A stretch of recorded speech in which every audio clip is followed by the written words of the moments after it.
Hi hello నమస్తే ఆదాబ్. నేను మీ రఫీక్ కింగ్. ఇప్పుడే ప్రోమో చూశానండి. ఇవాళ కొంచెం లేట్ అయింది చూసేసరికి, కానీ ప్రోమో చూసినప్పుడు మాత్రం పాపం అంటే చాలా పాపం అనిపించింది. ఒక పాట కూడా గుర్తొచ్చింది. అయ్యో పాపం, అయ్యయ్యో పాపం.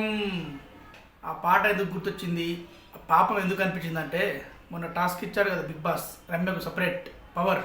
అదేనండి, ఫుడ్. మీకు ఏ ఫుడ్ కావాలన్నా, ఎప్పుడు ఏం కావాలన్నా బిగ్ బాస్తో విన్నవించుకోండి, మీకు ఫుడ్ పంపిస్తారని. ఇవాళ మాత్రం పొద్దున్నే బ్రేక్ఫాస్ట్ అంటే అసలు అది బ్రేక్ఫాస్ట్ అంటుందండి. మర్యాద రామన్న సినిమాలో సునీల్ కూడా అంత భోజనం పెట్టడం కూడా అంత ఫుడ్, బోండా, పూరి, ప్రతి వెరైటీ టిఫిన్స్ వచ్చాయి.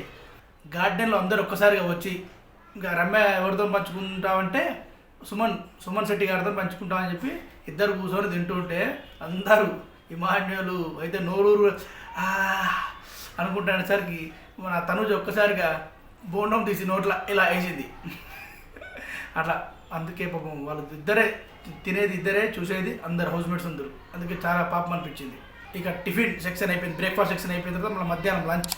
బిర్యానీ వచ్చింది అని ఐఏఎస్ ఉరికొచ్చి మరి బిర్యానీ వచ్చిందిరో అనుకుంటూ చెప్పేసరికి ఇమానులు, ఓ నాయనో నా ఒక్క పీసు అని పెట్టారు. నాయన ఇది అన్నం పెడతా అంటే కెప్టెన్ కళ్యాణ్ ఆ బిర్యానీ ఎంబటే ఇట్లా దాచిపెట్టేసరికి అరే నేను తినను రా, చూసైనా తనవి తీరా ఆస్వాదించుకుంటా అని అంటేసరికి చాలా బాధ అనిపించింది.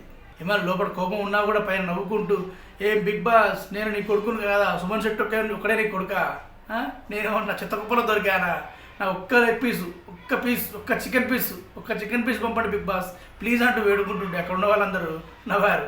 లేకపోతే ఒక అవకాశం ఇవ్వండి, వాళ్ళని అడుక్కునైనా బ్రతిమిలాడైనా ఏం చేసైనా వాళ్ళ దగ్గర నుంచి వెళ్ళి ఏదో ఒక పీస్ అయినా ఏదో ఒకటి తింటే బిగ్ బాస్ ఆ పర్మిషన్ అయినా ఇవ్వండి ప్లీజ్ బిగ్ బాస్.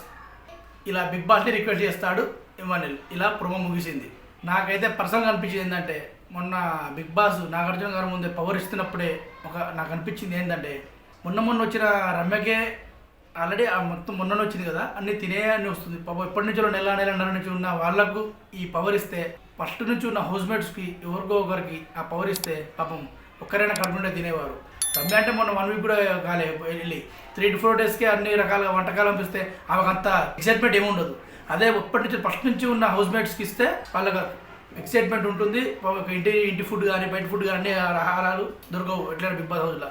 తను విద్య ఎవరో ఒకరు కడుపుండా తినేవాళ్ళు. ఇప్పుడు రమ్య తినట్లేదా, రమ్య సుమన్ శెట్టి రమ్యపేటలో వేరే వాళ్ళకి ఇచ్చినా మంచిగా ఉంటుందని నా చిన్న పర్సనల్ ఒపీనియన్. ఓకేనండి, ఇది ఈ ప్రోమో విషయాలు. నేను మీ Rafiq king signing off. Bye.